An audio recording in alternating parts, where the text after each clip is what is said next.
ধেমালি চলে মই কিন্তু সঁচা কথাকে কওঁ দেই সোণালী। নমস্কাৰ সকলোকে স্বাগতম জনাইছোঁ মোৰ অসমীয়া ছোৱালী জিন্তিৰ অন্য এটা ভিডিঅ'লৈকে। আজি হৈছে ফাকুৱা আৰু সেয়েহে ৰঙৰ উৎসৱ ফাকুৱাৰ সকলোকে মোৰ ফালৰ পৰা আন্তৰিক শুভেচ্ছা জনাইছোঁ। আৰু যিহেতু ফাকুৱা হয় সেয়েহে মই ফাকুৱাৰ পৰাই ভিডিঅ'টো আৰম্ভ কৰিছোঁ। এয়া মই দোকানত আছোঁ, যিহেতু আমাৰ ঘৰত দোকান আছে আৰু সেয়েহে এয়া ৰং বিৰঙৰ ফাকু আনি থৈছে দেউতাই আৰু সেয়া মই আপোনালোকক অকণমান দেখাই দিছোঁ। আৰু এনেকৈ অলপ সময় গা পা ধুই দোকানত থাকি আমি আহিছোঁ মন্দিৰলৈ, যিহেতু আমাৰ গাঁৱত এইবাৰ হোমপাঠ কৰা হৈছে প্ৰথমবাৰৰ বাবে ফাকুৱা বুলি। আৰু সেয়েহে অলপ সময় ফাকু খেলিলোঁ আৰু ফাকু খেলি গা পা ধুই আমি মন্দিৰলৈ সেৱা ল'বলৈ বুলি আহিলোঁ। এয়া মন্দিৰৰ পৰিৱেশ অকণমান দেখাই দিছোঁ। পূজাৰীয়ে ধুনীয়াকৈ পূজা কৰি আছে আৰু এতিয়া আমি সকলোৱে মিলি সেৱা ল'বলৈ বহিছোঁ ইয়াতে।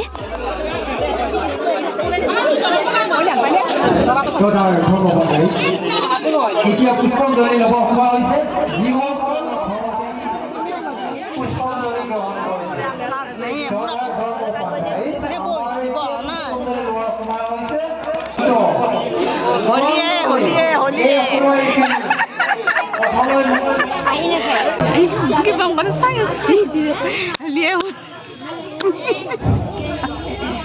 আৰু এয়া ফাকুৰ লগতে অকণমান পুষ্পাঞ্জলিও দিছে। এইখিনি আমি এতিয়া সকলোকে ছটিয়াই দিব লাগিব আৰু সেয়া অকণমান দেখাই দিছোঁ।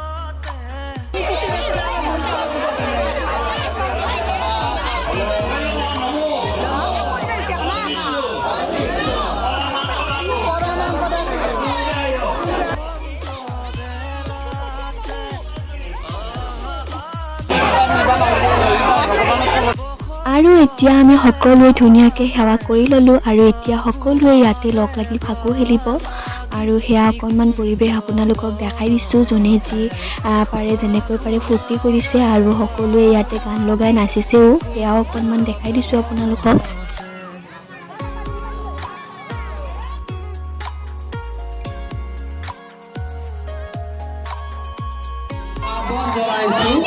আৰু আপোনালোকে নিজে নিজে চকীবোৰত বহি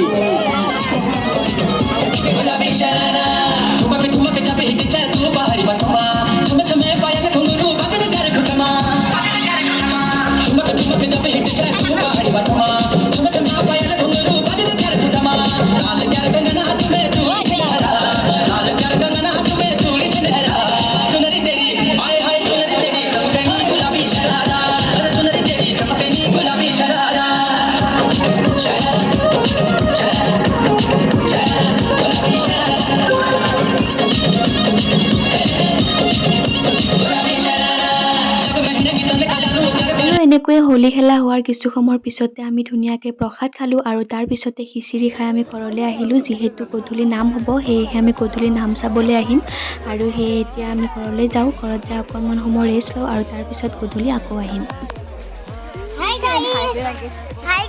আৰু এয়া আমি ঘৰত গৈ অকণমান সময় ৰেষ্ট ল'লোঁ আৰু তাৰপিছতে এতিয়া নাম হ'ব সেয়েহে আমি আকৌ আহিলোঁ মন্দিৰলৈ নাম চাবলৈ বুলি। আৰু ইয়াতে নাম আৰম্ভ হৈছে, সেয়াই অকণমান নামো দেখা দিছোঁ আপোনালোকক।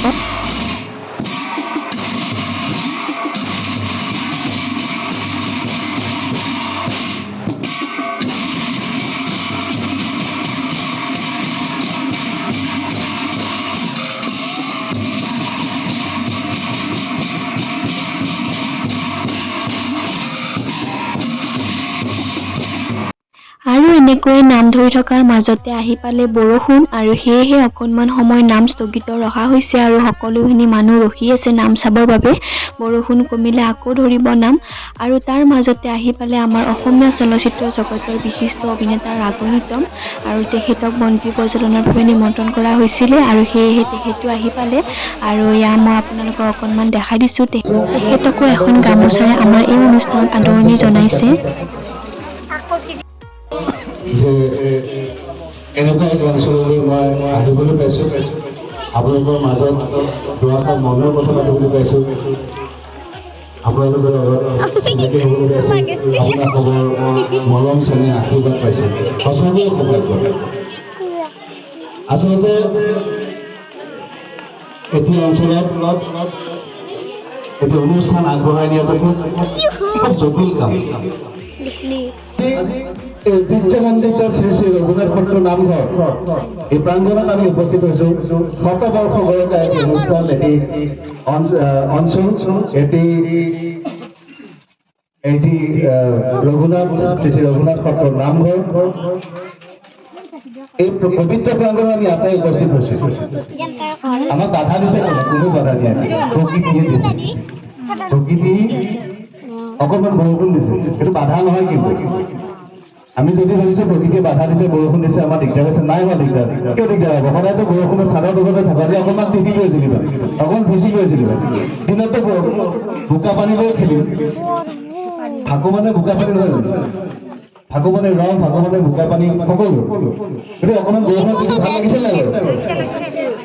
বৰষুণে পবিত্ৰ কৰি দিছে অঞ্চলটো, ঈশ্বৰে পবিত্ৰ কৰি দিছে অঞ্চলটো, ঈশ্বৰে পবিত্ৰ কৰি গৈ থাকিব অঞ্চলটো। কিন্তু আমাৰ সকলোৰে কৰ্তব্য দায়িত্ব থাকিব যে এই অঞ্চলটোত যি অনুষ্ঠান থাকি আগবাঢ়ি গৈ আছে, আজি যিসকল জ্যেষ্ঠ ব্যক্তি এই অনুষ্ঠানত হাত ধৰি লৈ গৈছে, আমাৰ প্ৰত্যেকৰে দায়িত্ব থাকিব, কৰ্তব্য থাকিব, মোৰ ফালৰ পৰা অনুৰোধ থাকিব এই আগন্তুক স্থানটোলৈ যে তেখেতসকলে এই দায়িত্ব নিজে নিজে আগবাঢ়ি আহি লৈ এই অনুষ্ঠান থাকি যিদৰে এতিয়ালৈকে অনুষ্ঠিত হৈ আছে, তেনেকৈয়ে আগন্তুক হাজাৰ হাজাৰ বছৰলৈ যাতে অনুষ্ঠান থাকি সুন্দৰকৈ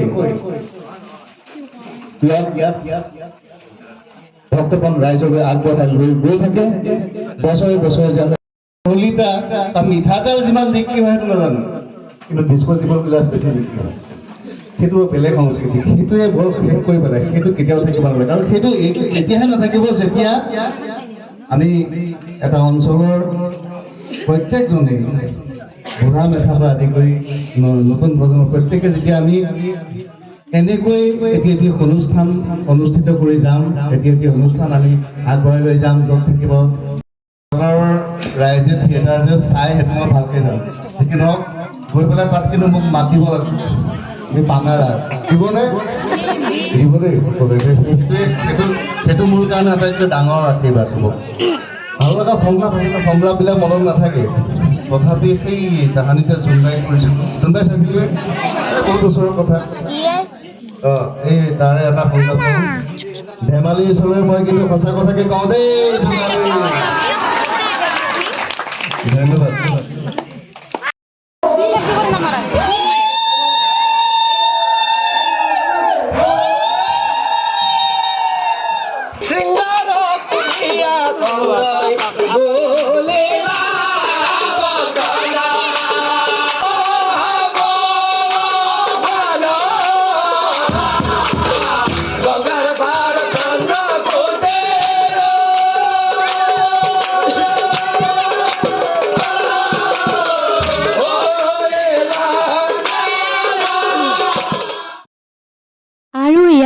হোলীৰ ছেকেণ্ড দিনাখন আমি ৰাতিপুৱা সকলোৱে লগ লাগি বাটতে হোলী খেলিছোঁ আৰু এয়া আমাৰ গাঁৱৰে দাদা ভাইটি সকলোৱে খেলিছে হোলী আৰু সেয়া মই অকণমান মোৰ মোবাইলতে সাঁচি ৰাখিছোঁ আৰু আমাৰ গাঁৱৰ হোলীৰ পৰিৱেশটো অকণমান আপোনালোকক দেখাই দিছোঁ।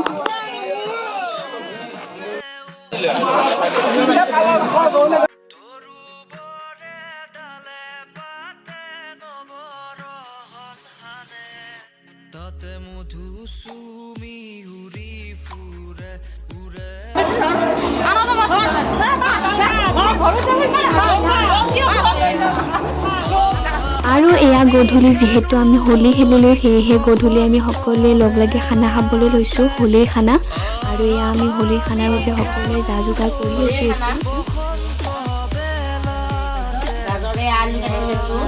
আৰু খানাত কি কি আছে কোৱা মাছ মাংস কণী দাইল আলু ভাজি চালাড পাপৰ ভাজি তোমাৰ মুখখন দেখাই দিয়া একবাৰ তাৰপিছত হেৰি তোমাৰ আছে চাহৰ লগত মিঠাই চিঙৰা তাৰপিছত এইখিনিয়ে আৰু এয়া এতিয়া ধুনীয়াকৈ আমাৰ যা যোগাৰখিনি কৰা হৈ গ'ল সকলোখিনি আমি ৰেডি কৰি ল'লোঁ এতিয়া ধুনীয়াকৈ বনাব লাগে আৰু খাব লাগে আৰু এয়া ইফালে খুৰীমাই ধুনীয়াকৈ চাহ পাতি দিছে আৰু এয়া চাহৰ লগত খাবৰ বাবে আমি ধুনীয়াকৈ মিঠাই আৰু নিমকি আনিছোঁ এতিয়া আমি সকলোৱে চাহ খাই লওঁ আৰু তাৰপিছত লাহে লাহে বনাই থাকিম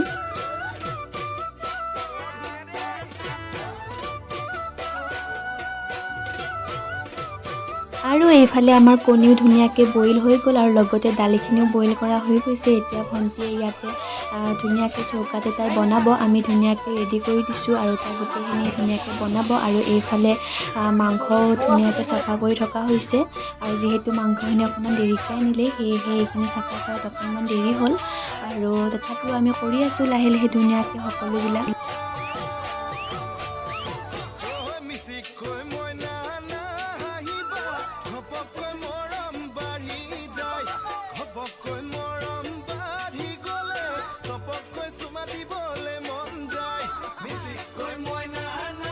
আৰু এয়া এতিয়া যিহেতু আমাৰ সকলোখিনি ৰেডি হৈয়ে গ'ল আৰু কণীকেইটাও বইল হৈ গ'ল আমি মানুহ হিচাপে তিনিটাকৈ কণী আনিছোঁ সেয়েহে এটা কণী খাই ল'লোঁ যিহেতু ভাতৰ লগত একেলগে সকলোৱে খাব নোৱাৰিব আৰু এয়া ইফালে ভণ্টিয়ে ধুনীয়াকৈ মাংস বনাই আছে আৰু মাংস ভাজা হৈছেই প্ৰায়